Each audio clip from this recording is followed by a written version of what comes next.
Hello friends, मैं वंश आपका स्वागत करता हूँ मेरे यूट्यूब चैनल पे। बहुत टाइम बाद मैं एक वीडियो बना रहा हूँ, so I am also a bit nervous. ये वीडियो है specially for those who are going to appear for the interview of Gujarati stenographer grade 2 and 3, जो डिस्ट्रिक्ट कोर्ट्स के लिए है गुजरात के, और इंग्लिश स्टेनोग्राफर ग्रेड 2 जो प्योरली हाई कोर्ट के लिए है। आपको थोड़ा सा कंटेक्स्ट दे दूं मैं, तो लास्ट सैटरडे एंड संडे यानी 26 एंड 27 जुलाई हमने मॉक इंटरव्यूज कंडक्ट किए थे for Gujarati stenographer students for class 2 and class 3, जिनका आज ही शेड्यूल भी आया है कि 8th से लेके 14th ऑफ अगस्त तक ग्रेड 2 के गुजराती स्टेनो के इंटरव्यूज होंगे, और इंग्लिश स्टेनोग्राफर का जो इंटरव्यू है वो 7th अगस्त को होगा। एक ही दिन में हो जाएगा क्योंकि वहाँ पे सिर्फ 458 कैंडिडेट्स हैं इंग्लिश में। गुजराती ग्रेड 2 में 317 आई गेस, और ग्रेड 3 में तो और ही 700 से ऊपर है, लेकिन वो इंटरव्यू अभी नहीं होने वाला, which is a good thing I guess. इस बार हाईकोर्ट ने एक अच्छी बात की है। मेरे हिसाब से अभी जो शेड्यूल आज आया है उस हिसाब से ऐसा लग रहा है कि पहले ग्रेड 2 का इंटरव्यू कंडक्ट कर लिया जाएगा सेपरेटली, एंड उसका रिजल्ट आ जाने के बाद ग्रेड 3 का इंटरव्यू होगा और रिजल्ट आएगा, which would be a great thing अगर हाईकोर्ट ये करता है तो। लास्ट टाइम जो एग्जाम हुआ इंग्लिश स्टेनो का रिसेंटली, उसमें कॉमन इंटरव्यू लिया ग्रेड 2 ग्रेड 3 का, बहुत सारे कॉमन कैंडिडेट सिलेक्ट कर लिए गए, जिसकी वजह से बहुत सारे कैंडिडेट्स मिस आउट हो गए। फॉर एग्जाम्पल बहुत सारे वैकेंसीज भी रह गई और बहुत सारे डिजर्विंग कैंडिडेट्स भी मिस आउट हो गए, क्योंकि अगर कोई दोनों ही ग्रेड्स में सिलेक्ट हो जाता है, ऐसे मिनिमम 25 to 30 कैंडिडेट्स है, तो दोनों में ही सिलेक्ट हो गए। अब आप सिलेक्ट ज्वाइनिंग तो एक ही करेंगे, तो यानी जो वे सीट वैकेंट रह गई एक तो ग्रेड 3 की या ग्रेड 2 जो आपने ज्वाइन नहीं किया, और उसकी वजह से जो एक डिजर्विंग कैंडिडेट है वो भी मिस आउट हो गया। तो this time I think high court ने वो लेसन सीख लिया है। आपको थोड़ा बैकड्रॉप बता दूं, हमारे मैं सचिवालय में हूँ as a private secretary finance department में। हमारा एक स्टेनो एसोसिएशन है, उसके जो हेड है, प्रमुख हैं श्री वत्सल वोरा साहब, उनका एक बहुत ही अच्छा आइडिया था कि गुजराती स्टेनोग्राफर्स का ये जो एग्जाम हुआ, इतने सारे कैंडिडेट्स क्वालिफाई हुए, अब उसमें से बहुत सारे कैंडिडेट्स आते हैं from villages, from remote areas, जिनके लिए steno in itself is a new thing, और इंटरव्यू तो बहुत ही नया हो गया। मतलब कभी लाइफ में वो शायद ऐसे भी कुछ कैंडिडेट्स होंगे जिन्होंने इंटरव्यू क्या चीज होती है उसके बारे में ही कोई नहीं आइडिया होगा। सो फॉर दैट पर्पस, उनके लिए उनको मदद मिल सके कैसे इंटरव्यू होता है, उसके लिए उन्होंने एक टीम बनाया। I was also part of it. 9 members की पैनल, 3 पैनल्स यानी 3 ईच, 3 पैनल्स ऑफ 3, टोटल 9 हम लोग थे जिन्होंने मिलके ये इंटरव्यूज कंडक्ट किए on Saturday and Sunday. I was there on Sunday. सबसे पहले तो मैं आपको नाम बता देता हूँ सबके। All of us are working in the government, experience लोग हैं। श्री वत्सल वोरा प्राइवेट सेक्रेटरी हैं लीगल डिपार्टमेंट में, सचिवालय में, और जैसे कि मैंने कहा he is also the head of our association, steno association. Shri Mahadev Makwana, who is a class 1 Gujarati stenographer at City Civil Court with years of experience, बहुत साल का एक्सपीरियंस है। Shri Haresh Chandra Chhanalal Soni, who is a private secretary in chief secretaries office, basically वो GAD department के under आता है सचिवालय में।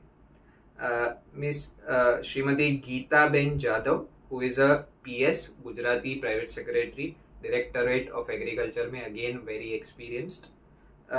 Shrimati Bhavna ben Rajput, who is a private secretary, Gujarati steno है फाइनेंस डिपार्टमेंट से, very experienced and a doctor also. Shri Anand Shrimali, Gujarati steno grade 1 private secretary है GAD में, wonderful person, an experienced person and a very helpful person. Shri Ashwin Meghnathi, PS panchayat department में है, private secretary सचिवालय में, lot of experience, court में भी काम कर चुके हैं, सचिवालय में भी 2-2.5 साल से हैं। Janvi ben Kalani, private secretary, English stenographer है, मेरी बैचमेट है, बहुत एक्सपीरियंस्ड है and a wonderful person as well. Shri Chetan bhai Kathiria, again someone with a lot of experience, court में काम कर चुके हैं, टीचर रह चुके हैं, a wonderful poet as well. He is working as a private secretary in industries and mines department, and of course I was also there. So Vansh Wadhwani, as I said, I am a private secretary at finance department. So basically around 120 लोग थे जिनका interview लिया गया 2 दिन में, 60 each, 3 panels में. So in every panel took interview of around 20 each day, और कुल मिला के 40 इंटरव्यू, मतलब 40 लोगों के इंटरव्यू हर एक पैनल ने लिए. कुछ सजेशंस हैं ये इंटरव्यू देख के हमें जो लगा कि ये आप में जो जिन्होंने भी इंटरव्यू दिया उन सब में कुछ कमियां हैं, कुछ पॉजिटिव्स हैं, ऑफ कोर्स ऐसा ही होता है. बट ये इंटरव्यू सिर्फ इन दोनों, मतलब जो लोग थे उनके लिए नहीं है, दिस इज फॉर एवरीवन. ये सिर्फ गुजराती स्टेनो के लिए है, इंग्लिश के लिए नहीं, ऐसा भी नहीं.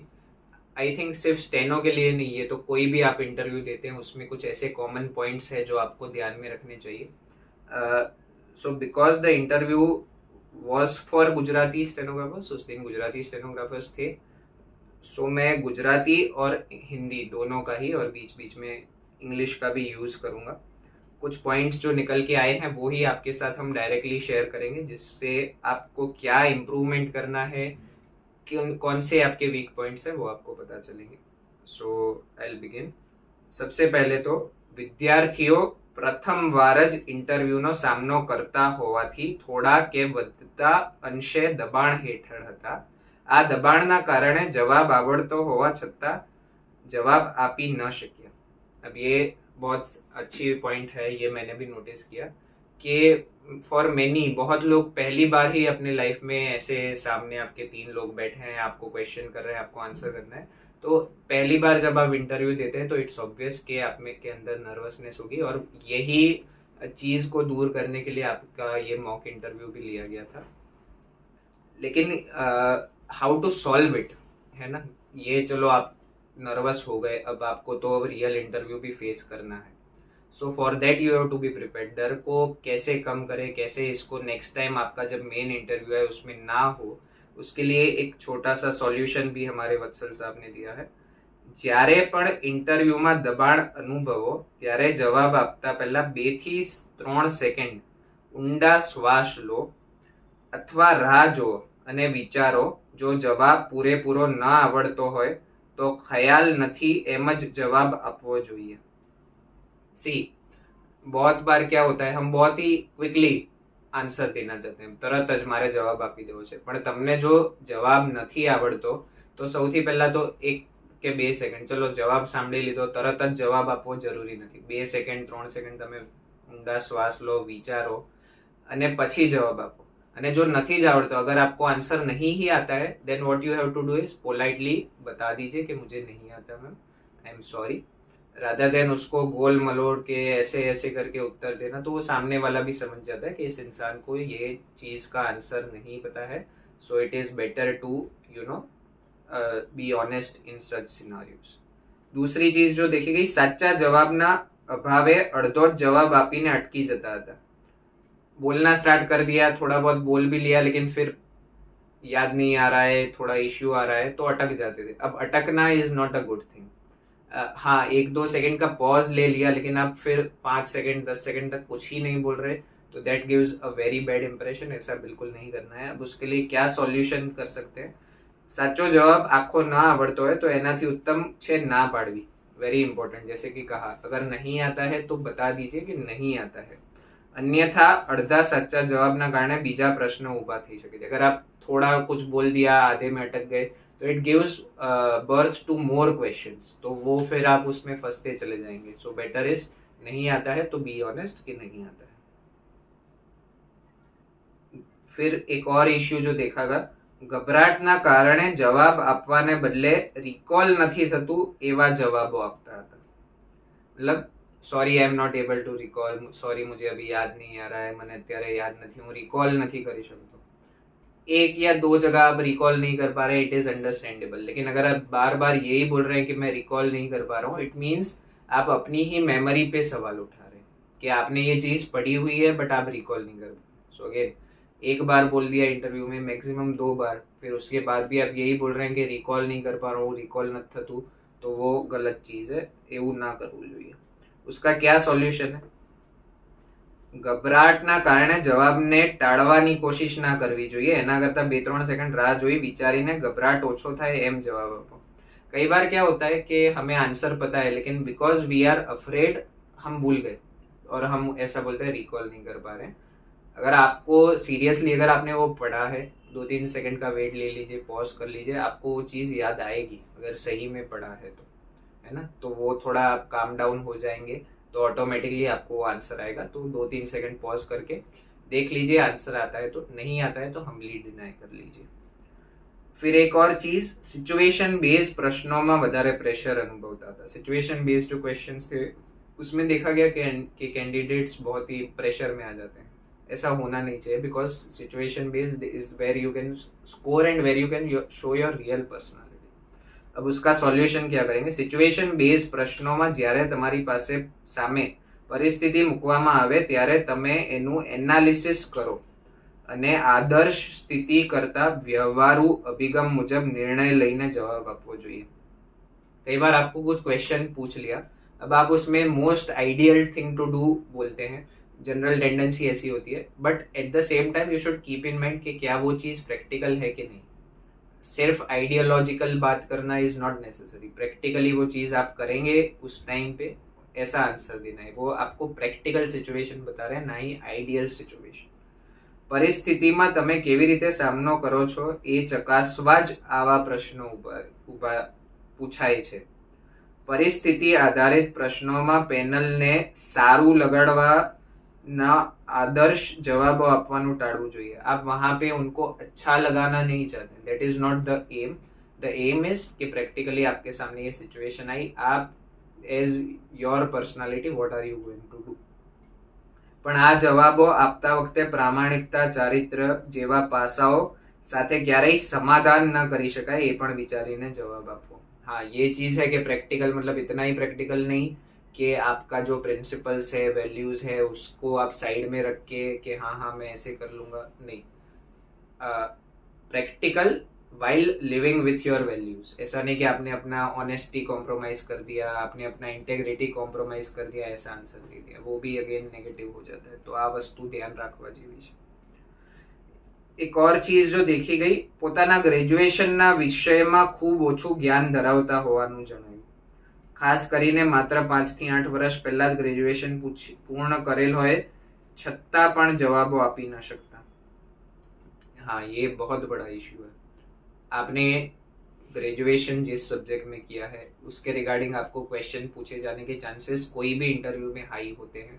તમે એવું ના કહી શકો કે મારે ગ્રેજ્યુએશનને 4 વર્ષ થઈ ગયા, 5 વર્ષ થઈ ગયા કે 10 વર્ષ થઈ ગયા. એ તમારું ગ્રેજ્યુએશન છે, તમે 3 વર્ષ એ સબ્જેક્ટને આપ્યા છે અને ચલો એટલા વર્ષ થઈ બી ગયા તો બી એનું રિવિઝન તો કરો. ચલો આપણી મેમરી માની લીધું એટલી શાર્પ નથી કે નથી યાદ, બટ રિવિઝન ફોર, કારણ કે ઇન્ટરવ્યુ આપવાનું છે તો ઇન્ટરવ્યુ વાળા તમારું શેમાં ગ્રેજ્યુએશન કર્યું છે એ તો પૂછવાના જ છે. So you have to be prepared for that. અને રિવિઝન કરો. ના આવડતું હોય કંઈ વાંધો નહીં, ભૂલાઈ ગયું, આપણી મેમરી નથી એટલી શાર્પ, બટ રિવાઇઝ ઇટ. એના બેઝિક તમારા ઇન્ટરવ્યુના, હવે સપોઝ કોઈ ઇંગ્લિશ લિટરેચરના સ્ટુડન્ટ છે, ઇંગ્લિશ લિટરેચરમાં એમણે ગ્રેજ્યુએશન કર્યું હોય તો તમને ઓથર્સના નામ, મેઇન પ્લેઝના નામ એટલું તો આવડવું જોઈએ એટલીસ્ટ. એટલે that is something for your graduation. जो भी सब्जेक्ट है उस ग्रेजुएशन में, केमिस्ट्री है, बायोलॉजी है, फिजिक्स है, XYZ जो भी है, you should have knowledge about that and a good amount of knowledge about. तो क्या करना है? इंटरव्यूज, इसका सॉल्यूशन बेसिकली इंटरव्यू समय जता पहला તમારી ડિગ્રીઓ વિશે જણાવેલ હોય. हाँ, आपने आपका जो शीट भरा, जो आपने एक्सपीरियंस भरा है, तो उसमें आपका जो आपका एजुकेशनल क्वालिफिकेशंस है उसमें मेंशन है ऑलरेडी. सो ऑब्वियस सी बात है कि इसके क्वेश्चंस आपके सामने आएंगे. स्वाभाविकपणे તમારે એ બધી જ તૈયારીઓ કરવાની જરૂરી બને છે. જે તે વિષયમાં ગ્રેજ્યુએશન થયા હો તો એના વિશે ચોક્કસ પ્રકારની જાણકારી હોવી જરૂરી છે. અને અત્યારે એ વિષયમાં શું પ્રગતિ પરિસ્થિતિ છે એ પણ જાણીને इंटरव्यूમાં जो अभी वो आपका जो सब्जेक्ट है उसमें लेटेस्ट डेवलपमेंट्स क्या है वो भी आपको, it is very necessary, essential to know. एक और चीज़, शौक યોગ્ય દર્શાવેલ નથી અથવા શોખ વિશે પૂરતી जानकारी ધરાવતા ન હતા.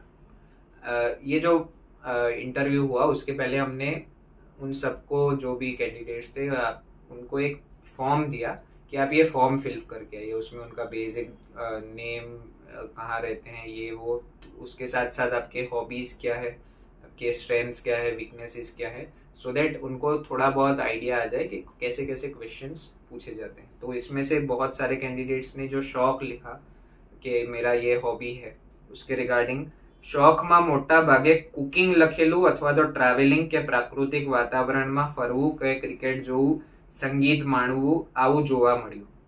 આવું લખવા કરતા શોખ ન લખવું એ સારું રહે. आप बहुत ही सिंपलिस्टिक कोई शौक बता दे रहे. आप यहाँ पे तो ऐसा कोई फॉर्म आपको हाई कोर्ट में नहीं दिया है, बट वहाँ पे पूछ सकते हैं कि व्हाट आर योर हॉबीज. तो you should tell a hobby which can make an impression. Cricket देखना, मतलब okay it's a hobby, you can call it a hobby, but then अगर वो उसके डेप्थ में जा रहे हैं तो आप उसको उतना नॉलेज है आपके पास उस सब्जेक्ट का, ideally should you even call it a hobby. જેમણે શોખ લખેલ હતા એમને એ શોખ વિશે પૂરેપૂરી जानकारी પણ ન હતી. जिन्होंने बता दिया कि हाँ मेरा ये शौक है, लेकिन उसके बारे में फिर क्वेश्चंस पूछे तो नॉलेज नहीं है. जैसे किसी ने कहा चेस, साइकिलिंग, संगीत के गार्डनिंग वगैरह में ઘણા વિદ્યાર્થીઓના જવાબ આપવામાં તકલીફ જણાઈ હતી. આ માટે શોખ ધરાવતા હોય એની જાણકારી મેળવી લેવી. एक जन ने बताया कि चेस फेवरेट मेरा गेम है. तो आई आस्क्ड हिम कि चेस में रिसेंटली इंडिया का वर्ल्ड चैंपियन कौन बना. मेल सेक्शन की बात है क्योंकि विमेन तो अभी रिसेंट हुआ, दिव्या देशमुख बनी, but Gukesh he has become quite famous, तो he could not answer it. तो अगर आप बोल रहे हैं कि चेस मेरा फेवरेट गेम है और आप उसके बारे में आंसर नहीं कर पा रहे हैं, then it is a problem. तो ये आपको कोई भी इंटरव्यू में जाते हैं, you have to prepare for it. Gujarati ભાષાનું જ્ઞાન હોવું જોઈએ એના કરતાં કાચું જણાય છે. ગુજરાતી की नॉलेज, अगेन તમારે ગુજરાતી સ્ટેનોગ્રાફર બનવાના છો, ગુજરાતીની નોલેજ હોવી જરૂરી છે. એવું નહીં કે હું તો સ્ટેનોગ્રાફર છું, સ્ટેનોગ્રાફરને એટલું બધું ગુજરાતી ના આવડે તો ચાલે, ના એવું નહીં. તમારે ગુજરાતી સ્ટેનોગ્રાફર છો એટલે ગુજરાતીની તમારે જોડણીઓ આ તે જે બી હોય એનું નોલેજ હોવું ખૂબ જ જરૂરી છે. એટલે એ ના હોય તો ના ચાલે. એનો સોલ્યુશન શું? મોટા ભાગે વિદ્યાર્થીઓને સામાન્ય ગુજરાતી ભાષાના જવાબો ના આવડે. આ માટે સતત ગુજરાતી ભાષા અને વ્યાકરણની ખાસ વાત છે. અલંકાર, છંદ છે, સમાધિ છે, એના ક્વેશ્ચન્સ પૂછ્યા તો એ નતા આવડતા. ગુજરાતી ભાષા અને વ્યાકરણ વાંચતા રહેવું જરૂરી છે. અન્યથા ઇન્ટરવ્યુમાં ગુજરાતી ભાષા કે વ્યાકરણના પ્રશ્નો તમને ઓછા માર્કની કક્ષાએ મૂકી દેશે. યસ, સમાસ છે, સંધિ છે, અલંકાર છે, આ બધું આવડવું ખૂબ જ જરૂરી છે. એ વસ્તુ તમારે ખાસ જોઈ લેવાની. ગુજરાતી ભાષાનું નોલેજ, જોડણીનું નોલેજ હોવું જરૂરી છે. પોતાના પોઝિટિવ અને નેગેટિવ પોઈન્ટ્સ લખવાનું ખ્યાલ ન હોવું એવું જણાવ્યું. ये तो बहुत बड़ा इशू है. कुछ लोग को एक इंसान ने लिखा कि अपने नेगेटिव पॉइंट्स में कि अंतर्मुखता અને ઓછું બોલવું. इंट्रोवर्ट ये वर्ड यूज करते हैं. आप बोलते हैं अंतर्मुखी छू, तो वो एक पॉजिटिव क्वालिटी है. ऐसे बहुत सारी जगह पे बहुत सारे लोगों ने जो पॉजिटिव क्वालिटी है उसको नेगेटिव बता दिया. जैसे एक ने लिख दिया कि I try to help everyone, मैं ना नहीं बोलता हूँ हेल्प करने में. So it is not necessarily a bad quality, it is a good quality. हाँ, वो बैड तब बन जाता है जब आप हेल्प करने में फिर वो नेगेटिव चीज भी कोई मांग रहा है और आप हेल्प कर रहे हो. So you have to define your good qualities and bad qualities well. आप अच्छे को बुरे में बता रहे हैं, आप बुरी चीज को अच्छा बता रहे हैं, दैट डजंट वर्क. बिल्कुल नहीं. वहां पे आप इंटरव्यू हार सकते हैं पूरा का पूरा. एटलीस्ट ये तो पता हो कि मेरे में क्या अच्छाई है, इसको अच्छाई बोलते हैं या इसको बुराई बोलते हैं. तो उसका सॉल्यूशन क्या है?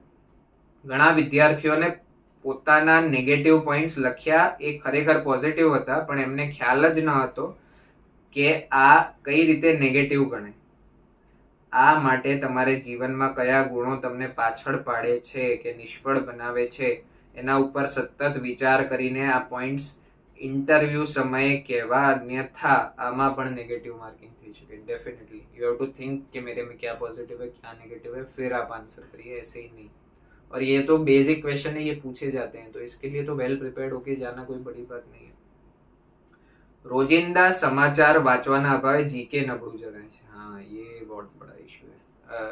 डेली बेसिस, चलो मैं भी जीके ऐसा नहीं है कि मैं बहुत पढ़ता था या पढ़ता हूँ अभी, बट जो चीज़ बहुत फेमस है, न्यूज़ में है, सोशल मीडिया पे, उसका नॉलेज तो होना चाहिए। मैंने पूछा almost every candidate I asked कि रिसेंटली जो एयर फ्लाइट का वो जो एक्सीडेंट हुआ अहमदाबाद में, इंसिडेंट हुआ, वो किसका था, उसका फ्लाइट नंबर। अब it was everywhere AI-171, but there was only one candidate out of I think 18 या 19 जो उसका नंबर बता पाया, और उसको भी 171 बोला लेकिन आगे AI है वो भी उसको याद नहीं था, विच इज वेरी बैड। एक जन ने बोला वो किसका था, मैंने पूछा कौन सी एयरलाइंस का था, तो वो बोले शायद इंडिगो था। मतलब दिस इज टू बैड। अगर आपको इतना पॉपुलर, अनफॉर्चुनेटली पॉपुलर एक इंसिडेंट है वो याद नहीं है, तो इट इज नॉट डन। वो चीज़ आपको तो देखनी पड़ेगी। बेसिक नॉलेज करंट अफेयर्स का इम्पोर्टेंट है, इतनी बड़ी इवेंट्स का तो पता होना ही चाहिए। મોટાભાગના વિદ્યાર્થીઓ સામાન્ય જનરલ નોલેજ નથી ધરાવતા એવું લાગ્યું। પ્લેન ક્રેશ માટે સવાલોના જવાબમાં અટવાઈ ગયા હતા। આવું ન બને એ માટે રોજ ન્યૂઝપેપર અચૂક વાંચવાની ટેવ પાડો। શક્ય હોય અગત્યની ઘટનાઓને ટપકાવતા રહો। You can note down the important events या आप उसको हाईलाइट कर दीजिए। इंटरव्यू સુધી એક પણ દિવસ ચૂક્યા વિના ન્યૂઝપેપર વાંચવાનું રાખો। अगेन इम्पोर्टेंट, एक बार इंटरव्यू पास हो जाओ, फिर पढ़ना है नहीं पढ़ना है कोई बात नहीं, अभी पढ़ लो। फिर एक इश्यू है कम्प्यूटरनी जानकारी सामान्य विद्यार्थीओने ओછી હોય એ માની શકાય, પરંતુ BCA એન્જિનિયરિંગ के नियमित करार आधारित काम करनार विद्यार्थियों ने खूब ओછી હતી। हाँ, ये बात है कि BCA किया है आपने, कंप्यूटर इंजीनियरिंग किया है, कोई भी इंजीनियरिंग किया है, या आप कहीं पे जॉब कर रहे हैं, तो आपको कंप्यूटर का बेसिक चीज़ें हैं उसका नॉलेज तो होना चाहिए। बहुत से स्टूडेंट्स को ये नॉलेज नहीं था, बहुत से कैंडिडेट्स को, which is again a question mark, कैसे नहीं पता हो सकता। You have to work on it. જેમણે BCA MCA BE communication electronics કરેલું હોય છતાં તેમને પ્રોગ્રામિંગ વિશેના બેઝિક સવાલોના જવાબ નતા આવડે। આપને કિયા ही वो है BCA MCA अपना कम्युनिकेशन BE इलेक्ट्रॉनिक्स ये सब किया है, बट प्रोग्रामिंग का बेसिक नहीं पता, तो दैट इज रॉन्ग ना। आ बधी बाबत आवड़े तो इंटरव्यू तमे सारी रीते पॉजिटिव में कन्वर्ट करी शकशो। अगेन इम्पोर्टेंट है, ये चीज आप पॉजिटिव कर लो तो अच्छा हो जाएगा। इंटरनेट माटे मोटा भागना विद्यार्थीओए जानकारीनो अभाव होवानुं जणाव्युं। इंटरनेट का भी बेसिक क्वेश्चंस कुछ पूछ लिए तो वो भी नॉलेज नहीं है, तो अगेन दैट इज रॉन्ग। क्या करना है, सामान्य इंटरनेटना उपयोगना प्रश्नोना जवाब आपवा पण नता आवडता।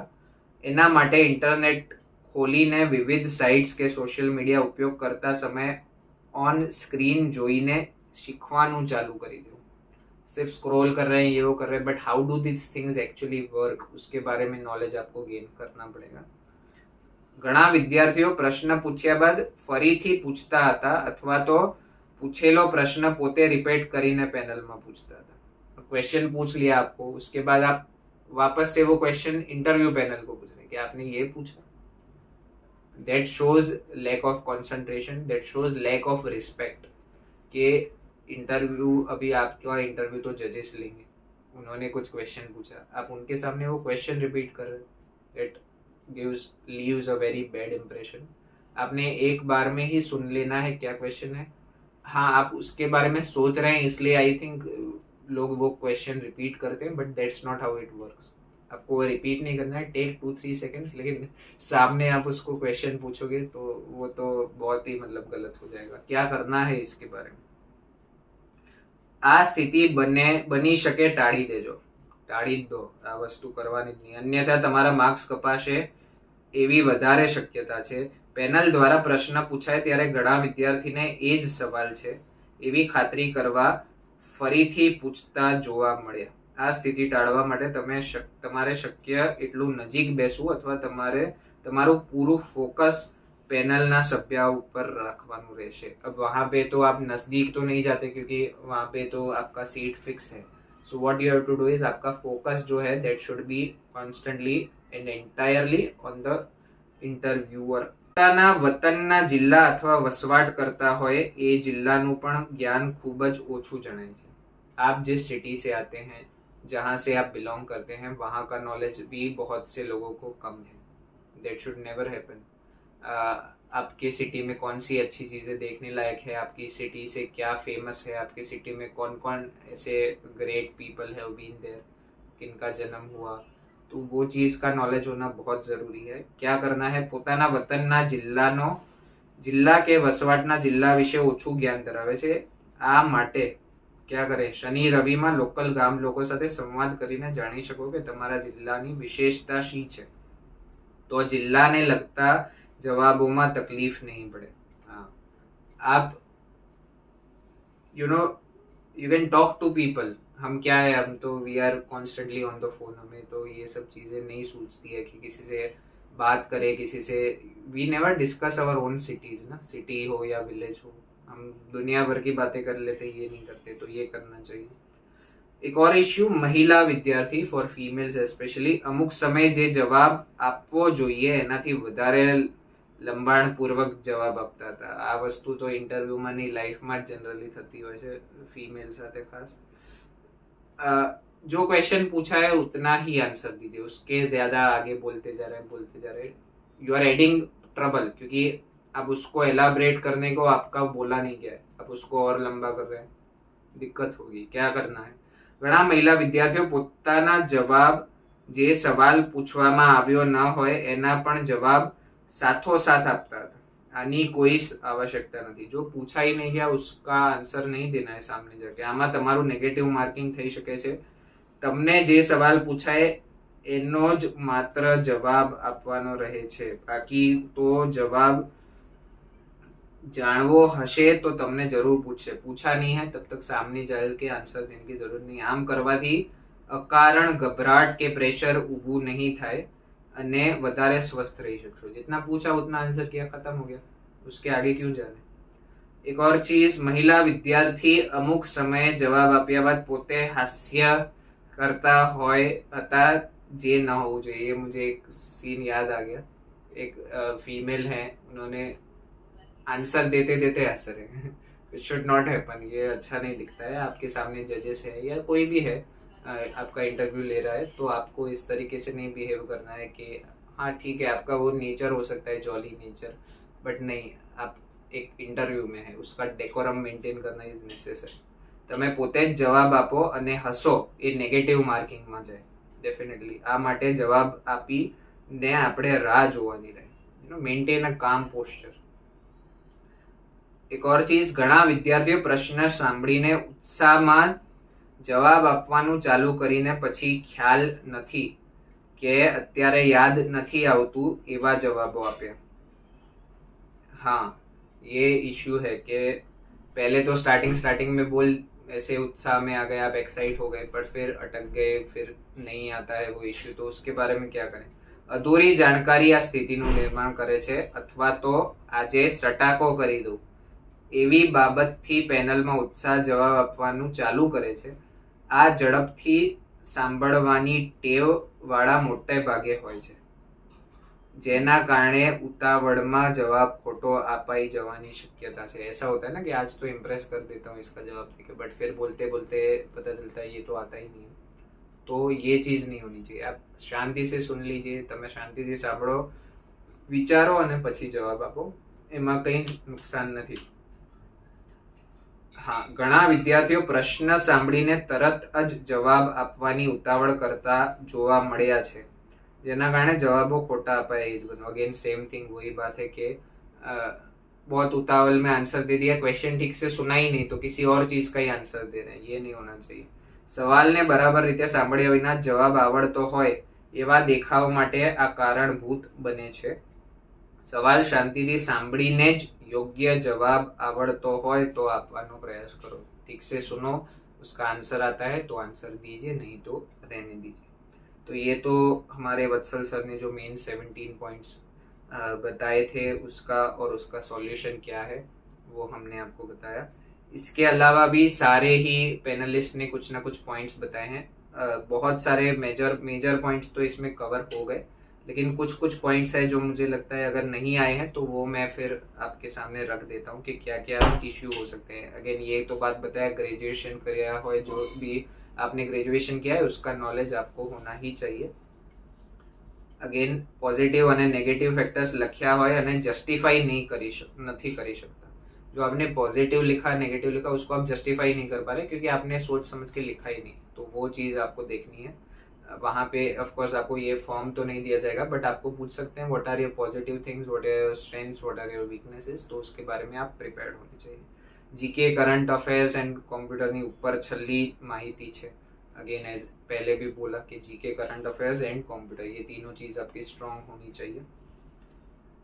હા, આ ઇન્ટરવ્યુ કોર્ટ માટે લેવાઈ રહ્યો છે તો કોર્ટને લગતા કાયદાકીય શબ્દો, એક્ટના ફૂલ ફોર્મ્સ અને એ એક્ટની માહિતી कोर्ट स्टेनोग्राफर तरीके ने कामगिरी विषय जानकारी होगी आवश्यक है. ये कोर्ट बेसिकली ये आपका इंटरव्यू जो है बेसिकली कोर्ट्स के लिए आपको लॉ का थोड़ा बहुत नॉलेज होना चाहिए. लीगल वर्ड्स, लीगल टर्मिनोलॉजीज का नॉलेज होना बहुत ज़रूरी है. कोर्ट स्टेनोग्राफर का रोल क्या होता है, आपका ये लीगल सेक्रेटरी कौन से है, अपना लॉ मिनिस्टर कौन है, चीफ जस्टिस कौन है, ये सब नॉलेज होना बहुत इम्पॉर्टेंट है. तो ये चीज़ आपको डेफिनेटली वर्क करनी है. ઇન્ટરવ્યુમાં ગુજરાતી સ્ટેનોગ્રાફર માટેનો હોય ત્યારે સ્ટેનोग्राफी અને ગુજરાતી ये બંને તમારા મુખ્ય વિષયો છે. Yes, very essential. जैसे कि पहले का गुजराती का नॉलेज होना भी ज़रूरी है. आप ये नहीं बोल सकते कि मेरा गुजराती इतना स्ट्रॉन्ग नहीं है. नहीं, that is not an answer. English stenographer बोले मेरा इंग्लिश स्ट्रॉन्ग नहीं है, એવું ના ચાલે બેન. તમારે ગુજરાતીમાં બી સ્ટ્રેન્થ જોઈએ, એ વસ્તુ જરૂરી છે. આ જ વસ્તુ રિકોલ નથી થતું એ વસ્તુ તમે વારે ઘડીએ કોઈ બી રીઝન ના આપી શકો. મૂળ વતન કે જિલ્લો હોય તેના વિશે જાણકારી અને જ્યાં રહો છો તેના વિશે જાણકારી હોવી જરૂરી છે. આત્મવિશ્વાસનો ઘણા વિદ્યાર્થીઓમાં ખૂબ જ અભાવ હતો. એ વધારવા માટે પ્રેક્ટિસ કરવી જોઈએ. પ્રેક્ટિસ કીજીએ. અરીસા સામે બેસી પોતે જ પ્રશ્નો પૂછવા તથા પોતે જ તેના જવાબ આપવા. આ પ્રક્રિયાનું પુનરાવર્તન ત્યાં સુધી કરવું જ્યાં સુધી તમને તમારો પોતાનો સંતોષકારક પ્રતિભાવ ના મળે. हाँ, you know practice makes a man perfect. आप अगर आपको कॉन्फिडेंस की कमी है, आप या तो रिकॉर्ड कर लीजिए या तो आप मिरर के सामने बैठ के अपने ही आपको देखिए कि मैं कैसे जवाब दे रहा हूँ. That is again very important. Mirror के सामने बैठ जाइए या रिकॉर्डिंग कर लीजिए. It will definitely help you. मैं अपना ही एक्सपीरियंस बताऊँ, जब मैं वीडियोस बनाने लगा of course there is a lot of nervousness, ये है वो है, लेकिन धीरे धीरे जैसे जैसे प्रैक्टिस होती जाती है ना फिर आपको वो सब चीज़ें निकल जाती है. अब एक बार स्टार्ट हो गया वीडियो फिर आपको वो चीज़ नहीं फील होती है. वैसे ही जितना आप प्रैक्टिस करेंगे उतना आप है ना ईजी अपना जर्नी कर सकते हैं. तो वो चीज़ आप करिए. આત્મવિશ્વાસનું ઉણપ હોવાનું બીજું કારણ જાણકારીનો અભાવ છે.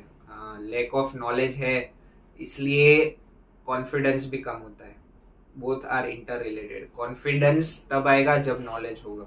तो उसके बारे में એ માટે બને એટલું વધુ એક ચિત્ત ધ્યાનથી વાંચવું જરૂરી છે. કોન્સન્ટ્રેશન के साथ पढ़ना जरूरी है. नॉलेज नहीं है तब प्रॉब्लम आ रहा है. જેથી યાદ નથી, હાલ રિકોલ નથી કરી શકતો કે નથી કરી શકતી, મને ખ્યાલ નથી, વાંચ્યું છે પણ યાદ નથી આવતું, આ જવાબો ઘટી શકે. તમને જે પ્રશ્ન પૂછવામાં આવે તેનો જવાબ જ ઇન્ટરવ્યુઅરને પ્રશ્ન પૂછવા માટે વિકલ્પ પૂરું પાડે છે. आपने आंसर दे दिया, उससे ही और 2-3 क्वेश्चन खड़े हो गए. तो ये नहीं होना चाहिए. इसलिए 2-3 सेकंड का पॉज लीजिए और उसके बाद आंसर कीजिए. સિચ્યુએશન બેઝ પ્રશ્નોમાં જ્યારે તમારી સામે પરિસ્થિતિ મૂકવામાં આવે ત્યારે તમારો અભિપ્રાય સ્પષ્ટ રીતે રજૂ કરો. આ પ્રશ્નો તમારું કેરેક્ટર, કોઈ પણ પરિસ્થિતિમાં પ્રેશર હેન્ડલ કરવાની ક્ષમતા, તમારી ફરજ પ્રત્યેની તમારી સભાનતા તથા તમારો પ્રેક્ટિકલ અપ્રોચ ચકાસવા માટે પૂછવામાં આવતા હોય છે. એનો જવાબ સાચું કે ખોટું એવો હોતો નથી. એનો જવાબ વ્યક્તિએ એની કોઠાસૂઝ મુજબ બદલાય છે. ये बहुत अच्छी बात है. सिचुएशन बेस्ड क्वेश्चन है ना, आपका कैरेक्टर चेक करता है, आपका पर्सनालिटी चेक करता है. There is no right and wrong in this. आप क्या है उस हिसाब से आपका आंसर वेरी कर सकता है. मेरा आंसर कुछ और हो सकता है, आई एम राइट. सामने मेरे फ्रेंड है, मेरा कलीग है, उसका आंसर कुछ और हो सकता है, ही और शी इज ऑल्सो राइट. तो ये नहीं सोचना है कि इसमें गलत क्या सही क्या है. जो आप फील करते हैं उसका आंसर दीजिए. વધારે પડતો આત્મવિશ્વાસ કે અતિ ઉત્સાહમાં આવી જઈ जवाब आपको पण हानिकारक है। हाँ, ओवर कॉन्फिडेंट होके आंसर दे देना ये भी गलत है। एक तो है अंडर कॉन्फिडेंट है, एक है ओवर कॉन्फिडेंट है, दोनों थी चीजें हार्मफुल है। आवड़तो होय एवो प्रश्न पूछाय तो पण संपूर्ण स्वस्थताथी અને વિચારીને શાંતિથી જ જવાબ આપવો જોઈએ। हाँ, मुझे आंसर आता है तो ऐसा नहीं मैं ओवर एक्साइटेड होकर जवाब दे दूं, नहीं, उसका भी उसी तरीके से जवाब देना है जैसे जो नहीं आता है। आपका बोलने का तरीका है, जो फ्लो है, that should be maintained through out the interview. जवाब आपती वक्ते तमारो अवाज बहुत मोटो यानी ओवर कॉन्फिडेंट या बहुत जोर से बोल रहे हैं, ये चीज नहीं होना चाहिए। અને ઇન્ટરવ્યુઅર્સ સાંભળી ના શકે એટલો ઓછો भी नहीं। As I said, balanced tone, balanced voice, आपका वॉल्यूम जो है वो कांस्टेंट होना चाहिए, सामने वाला सुन सके उतना, बट बहुत ज्यादा भी। નિખાલસતાથી અને નેચરલી જવાબ આપવો એ ખૂબ જ સારી બાબત છે, પણ ઇન્ટરવ્યૂ માટે બેઠેલી પેનલ અને તમારી વચ્ચે મર્યાદા જાળવવી આવશ્યક છે। यस, नेचुरल रहना अच्छी बात है, लेकिन इम्पोर्टेंट भी है। लेकिन इंटरव्यू में ऐसा नहीं कि they are not our friends, वो चीज़ आपको हमेशा डिग्निटी, एक रिस्पेक्ट जो होती है जजेस की या इंटरव्यूअर की, वो मेंटेन करना बहुत ज़रूरी है। तो that should be maintain. Interview समय पेन साथे रमવું, पग हलाવો, छत सामे आडું ઓડું જોવું, આ બધું તમારી અંદર एंग्जाइटी, गभरामण बतावे छे, एना पर नियंत्रण मेळवવું જોઈએ। ऑफ कोर्स वहाँ पे पेन तो नहीं होगी, लेकिन आप अपना पाँव हिला रहे हैं, इधर उधर ऊपर नीचे देख रहे हैं, वो चीज़ it shows a lack of respect for the जजेस एज वेल, और ये बहुत क्लियरली शो करता है कि आप घबराए हुए हैं। तो वो चीज़ हो सके उतना अवॉइड करनी चाहिए। आवा इंटरव्यूनी प्रेक्टिस माटे घरमांथी एक व्यक्तिने तमने कोई चौक्कस दिवसे बेसाडीने प्रश्न पूछवा माटे कही अने तमारो इंटरव्यू आपो। अपने ही घर में से आपके पेरेंट्स है, सिबलिंग्स है, उनमें से किसी को बोलिए कि मेरा इस तरीके से आप क्वेश्चंस भी भले दे दीजिए, आप इंटरव्यू लीजिए मेरा। ये चीज़ आपको बहुत हेल्प करेगी। साथोसाथ अरीसा सामे बेसीने सवाल जवाब करवानी टेव पाडवी, जेथी तमारा कॉन्फिडन्समां सप्रमाण वधी शके। कॉन्फिडन्स વધારવા માટે તમારે વાંચન વધારવું જ પડશે, बाकी मात्र प्रैक्टिस थी कॉन्फिडेंस नहीं बढ़े। अगेन ओनली कॉन्फिडेंस आपका जो इससे नहीं बढ़ जाएगा कि मैंने है ना बहुत सारा एफर्मेशंस कर लिया। प्रैक्टिस चाहिए, नॉलेज चाहिए, हर एक चीज़ का कॉम्बिनेशन होगा तब जाके ये चीज़ होगी। वैसे तो बहुत सारे पॉइंट्स हैं, लेकिन अब ऑलरेडी वीडियो काफ़ी लंबा हो चुका है, तो हर एक पॉइंट मैं नहीं रिपीट कर रहा हूँ। मैं देख लेता हूँ कौन सा पॉइंट है जो रह गया हो। कोर्ट का जैसे कि बोला, यू शुड नो द कायदा की शब्दों, एक्ट्स ना फुल फॉर्म एक्सेट्रा आपको पता होना चाहिए। जहाँ के आप हैं वहाँ का नॉलेज होना चाहिए। कॉन्फिडेंस में आपका इशू है वो चीज़ नहीं होनी चाहिए। पॉज लीजिए जहाँ पे आपको नहीं आता है। तो ये all this things you have to take care. इसके अलावा कोर्ट ने लगती कामगीरी, अगेन कोर्ट के रिलेटेड जो भी चीज़ें है वो आपको नॉलेज होना चाहिए। इंटरव्यूना दिवसे ड्रेस कोड बाबते खास जणावा जेवुं लाग्युं। हाँ, आप कैसे ड्रेस पहनेंगे, आपका क्या अटायर होगा, that you have to decide on your own. Of course ऐसा नहीं है कि ये ही चीज़ है, but one general thing, it should not be भड़कीला बोलते हैं ना, जो भड़कीलू ना लागू જોઈએ। તમે બહુ ડાર્ક કપડાં પહેરીને ગયા या तो આમ અલગ જ પહેરીને બહુ dark, that should be taken care of. ये वस्तु तुम्हारे खास ध्यान रखवी જોઈએ। परिचय, आपका जो इंट्रोडक्शन देते हैं वो कैसा होना चाहिए? टूका, बहुत बड़ा भी नहीं। नाम, अभ्यास, कोई अनुभव होय नौकरीनो तो ते, अने हाल कया फील्डमां काम करे छे अने कया विस्तारमांथी आवे छे ते बाबतनी जानकारी आपवी पड़े तेम छे, जेथी एक ज रिधममां बधी तैयारी थई शके। न्यूज़पेपर का आपको पढ़ना है ज़्यादा। बेसवानी रीत इंटरव्यू वक्ते, that should be something that you should look into. ज़्यादा झुक गए या ज़्यादा ही अकड़ के बैठ गए, ऐसा नहीं होना चाहिए। मोढाना हावभाव पण कई रीते राखवा ते पण जणावी शकाय। हाँ, एज आई सेड, आपका आप लाफ कर रहे हैं ऐसा भी नहीं, आप बहुत सीरियस हो गए ऐसा भी नहीं। आपका जो फेशियल एक्सप्रेशंस है that should be natural, that should be calm. I think काम होना चाहिए। बहुत ऐसे आप एंग्जाइटी आपके चेहरे पे दिख जा रही है, ऐसा नहीं होना चाहिए। तो ये चीज़ भी आपको ध्यान रखती है। आई कांटेक्ट, हाँ, ये भी ज़रूरी है। जिसने क्वेश्चन पूछा उसको आप गुरु नहीं, साथ में और भी एक या दो जो भी लोग हैं उनको भी आपको एक ग्लांस देना है, फिर वापस आप यहाँ आ सकते हैं। ज्यादा टाइम आप जिसने जो क्वेश्चन पूछा उसको देखो, लेकिन फिर ऐसा ही नहीं पूरा टाइम आप स्टेयर ही कर रहे हो एक ही इंसान को, वो भी नहीं होना चाहिए। आपको बेसिक नॉलेज होना चाहिए वर्ड का, पावर पॉइंट का, एक्सेल का, ये सब चीज़ें भी अगेन वेरी इंपॉर्टेंट, तो ये भी आपको देख लेना है।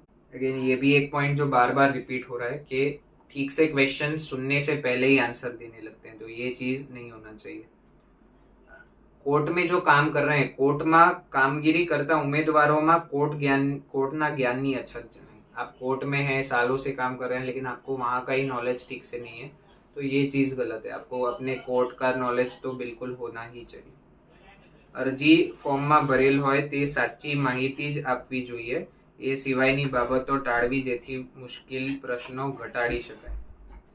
जो आपने इंफॉर्मेशन दिया है दैट यू शुड नो, अब उसके आप विपरीत कुछ आंसर नहीं देना है। आपको आपकी लाइफ का जो आपने इंफॉर्मेशन वहाँ पे डाला है उससे कुछ आप अलग बोल रहे हैं, तो ये चीज़ वहाँ पे बिल्कुल नहीं होनी चाहिए।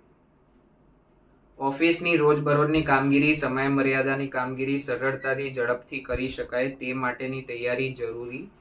બેઝિક તેમજ રોજિંદા વપરાશનું કોમ્પ્યુટરનું જ્ઞાન જરૂરી, ये चीज़ आपको नेसेसरी है। જવાબમાં મારો ખ્યાલ છે કે, મારું માનવું છે કે તેવા વિધાનો વાપરવા ન જોઈએ। हाँ, मुझे ऐसा लगता है, मेरा ऐसा मानना है, वो हो सके तो ऐसा सब चीज़ें नहीं करना चाहिए, इसे अवॉइड ही करना चाहिए। हाँ, ये एक अच्छा पॉइंट है। पैनल द्वारा सरकार श्रीना माननीय होद्देदारो तथा कोर्टना माननीय जस्टिस श्री अंगे प्रश्न पूछवामां आवे त्यारे घणा उम्मीदवारों क्या करते हैं, नाम ले लेते हैं सीधा, जैसे हर्ष संघवी या किसी जज का नाम है तो नाम ले लिया, आवा जवाब आपे छे। तेना बदले उम्मीदवार द्वारा माननीय श्री हर्ष संघवी, माननीय सो एंड सो एम जवाब आपको જોઈએ।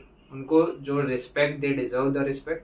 जैसे आप किसी जज का नाम लेना है तो honourable Shri justice so and so, उस तरीके से ये चीज आपको डेफिनेटली मेंटेन करनी है।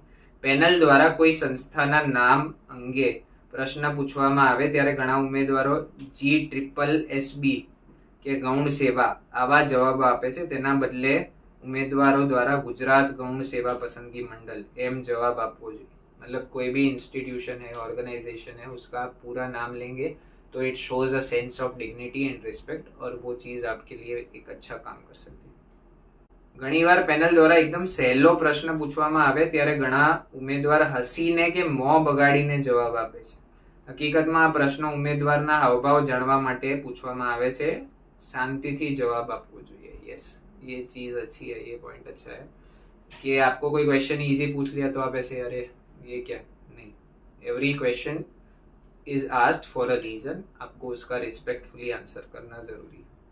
પેનલનો ઉદ્દેશ્ય ઉમેદવારોને ઇન્ટરવ્યુ માટે માનસિક રીતે તૈયાર કરવાનો છે। આથી ઉમેદવારોને સિચ્યુએશન બેઝ પ્રશ્નો પૂછવામાં આવે છે, જે કંઈ પણ પરિસ્થિતિમાં તમે શું રિએક્ટ કરો છો તે દર્શાવે છે। આવા પ્રશ્નોના જવાબની ગેમ ચેન્જર સાબિત થઈ શકે છે, જેથી તેની अगत्यता उम्मीदवार समझवी જોઈએ। अगेन मैंने भी बोला पहले, situation based answers and question and answers are game changers, मतलब उसमें आप स्कोर कर सकते हैं चाहे उतना, तो डू दैट वेल। उम्मीदवारों द्वारा भड़कता रंगना शर्ट, चमकीला डार्क कलरना कपड़ा, जरी टीकीना दुपट्टा वगैरह ना ड्रेस पहेरवामां आवे छे ते टाळवવું જોઈએ। કોટનના લાઇટ કલરના શર્ટ બહેનોએ લાઇટ કલરના ડ્રેસ દુપટ્ટા સાથે પહેરી શકાય। अगेन अटायर की बात है, लाइट कलर ड्रेसेस या light colour shirt should be Warne. ઘણીવાર ઉમેદવારો દ્વારા અધૂરા, ઉડાઉ અને ખોટા જવાબો આપવામાં આવે છે। સતત પગ હલાવતા હોય છે, હસીને કે જીભ કાઢીને જવાબ આપતા હોય છે। આવું વર્તન ઉમેદવાર ઇન્ટરવ્યુ પ્રત્યે ગંભીર નથી એમ દર્શાવે છે। ઇન્ટરવ્યુ પૂરો થાય ત્યારે પેનલ દ્વારા સૂચનો કરવામાં આવે છે, જે સૂચનો ઉમેદવારે શાંતિથી સાંભળીને પોતાની તૈયારી એ મુજબ કરવાની હોય છે। તેના બદલે ઉમેદવારો દ્વારા પેનલને એક્સક્યુઝ આપવામાં આવે છે કે બાદબાદની સ્પષ્ટતાઓ કરવામાં આવે છે કે જાત જાતની દલીલો કરવામાં આવે, જે बिल्कुल योग्य नहीं। एक्चुअली वहाँ पे जब इंटरव्यू ख़त्म हो जाता है तब हमने ये भी प्रैक्टिस किया कि उनको थोड़े सजेशंस कि आपको इस चीज़ में इम्प्रूवमेंट की ज़रूरत है, इस चीज़ में इम्प्रूवमेंट की ज़रूरत है, वो दिए गए थे। अब उसमें से एक एक्सपीरियंस मतलब बहुत बार हुआ होगा किसी हमारे पैनल को कि you are giving excuses on that कि ये ऐसा था इसलिए वो ऐसा नहीं। हम आपको सिर्फ बता रहे हैं कि ये चीज़ में आपको इम्प्रूवमेंट की ज़रूरत है। अगर आप उसका एक्सक्यूज देने लगेंगे तो ये चीज़ आप सुधारेंगे कैसे फिर? अगर हमको आपको लगा कि ये चीज़ में आपको इम्प्रूवमेंट की ज़रूरत है, you can say yes thank you so much, आपने बताया, मैं इस पे वर्क करूँगा, હું આના પર કામ કરીને सीखीश। बट अगर आप वो नहीं कर रहे हैं, उसका अभी आप हमें बहाना दे रहे हैं, you don't need to give that. आपको उसको पॉइंट ले लीजिए, आपको वर्क करना है कीजिए, नहीं करना है मत कीजिए, बट डोंट आर्ग्यू या don't give excuses for that. वो आपके लिए है, आपको उसको इम्प्लीमेंट कैसे करना है वो आपको देखना है। सो यस, आई थिंक बहुत लंबा वीडियो तो ऑलरेडी हो चुका है, बहुत सारे पॉइंट्स आ गए इसमें। इसको आप अच्छे से कर लीजिए, ये सारे जो पॉइंट्स हैं। पहले भी वीडियोस तो है ही मेरे इंटरव्यू के ऊपर, उसके साथ साथ ये तो प्रैक्टिकली जो हमने मॉक इंटरव्यूज कराए उसके ही हमने सजेशंस आपको बताए कि ये चीज़ें देखी गई। ગુજરાતી સ્ટેનોમાં આ ઇશ્યુઝ છે અને આ ઇંગ્લિશ સ્ટેનોનું જો લીધું હોત તો એમાં બી આ ઇશ્યુઝ આવત। એટલે જે બી હોય, તમે ગુજરાતી છો, તમે ઇંગ્લિશ સ્ટેનોગ્રાફર છો કે ઇવન સ્ટેનોગ્રાફર નથી તો બી તમે કોઈ બી એક્ઝામનું ઇન્ટરવ્યૂ આપો છો તો આ બધા એવા પોઈન્ટ્સ છે જે કોઈ બી ઇન્ટરવ્યૂમાં તમને કામ આવશે। સો આને તમે ધ્યાનમાં લેશો તો આઈ એમ શ્યોર તમને ખૂબ જ મદદ મળશે। અને તમારે આ સિવાય બી કોઈ ડાઉટ હોય તો તમે કોમેન્ટ કરીને પૂછી શકો છો। વન્સ અગેન હું વત્સલ સરનો અને બધા જ જે પેનલ હતા એમનો બી થેન્ક્સ માનું છું કે એમણે મને આ ઓપોર્ચ્યુનિટી આપી કે આના પર વિડીયો બનાવીએ જેથી સ્ટુડન્ટ્સને હેલ્પ થાય। અને જેમનો પણ ઇન્ટરવ્યૂ છે, ગુજરાતી સ્ટેનો હો, આપ ઇંગ્લિશ સ્ટેનો હો, આ બધા પોઈન્ટ્સને ધ્યાનમાં રાખશો, I am sure you will do well, આપનું સિલેક્શન થઈ જશે। And I wish you all the best. હું પણ અને આખી અમારી જે ટીમ જે એ દિવસે હતી, ઇવન 3rd ડેટ એટલે આ સન્ડે પરમ દિવસે પણ એક ફરીથી મોક ઇન્ટરવ્યૂ થવાનું છે, બટ એમાં ઓલરેડી કેન્ડિડેટ સ્કૂલ છે। ખરેખર આ વિડીયો હું એના પછી જ લાવવાનો હતો, બટ હવે આજે જ ડેટ આવી ગઈ છે એના લીધે એવું વિચાર્યું કે આપણે બને ત્યાં સુધી વહેલો ઇન્ટરવ્યૂ બનાવી દઈએ। તો પણ એવું લાગશે કે બીજા કોઈ નવા પોઈન્ટ્સ ઇમર્જ થયા છે તો એના માટે પણ હું એક વિડીયો બનાવી દઈશ। આપ મારી ટેલિગ્રામ ચેનલ છે સ્ટેનોગ્રામ, STENOGRAM, લિંક હું આપી દઉં છું ડિસ્ક્રિપ્શનમાં, એમાં જોઈન થાવ તો એમાં બી હું સ્ટેનોગ્રાફી રિલેટેડ ઘણું મટીરિયલ શેર કરતો હોઉં છું। આપ આ યુટ્યુબ ચેનલ છે મારી વંશ વધવાની, એને પણ સબસ્ક્રાઈબ કરી શકો છો। એઝ આઈ સેડ, કંઈ બી ડાઉટ હોય કોમેન્ટ સેક્શનમાં પૂછો। લાંબો વિડીયો છે પણ જો આપણે એન્ડ સુધી જોયો છે એનો મતલબ કે આપ ઇન્ટરેસ્ટેડ છો and I am sure you will definitely get selected. All the best for your interview. See you in my next video. Thank you.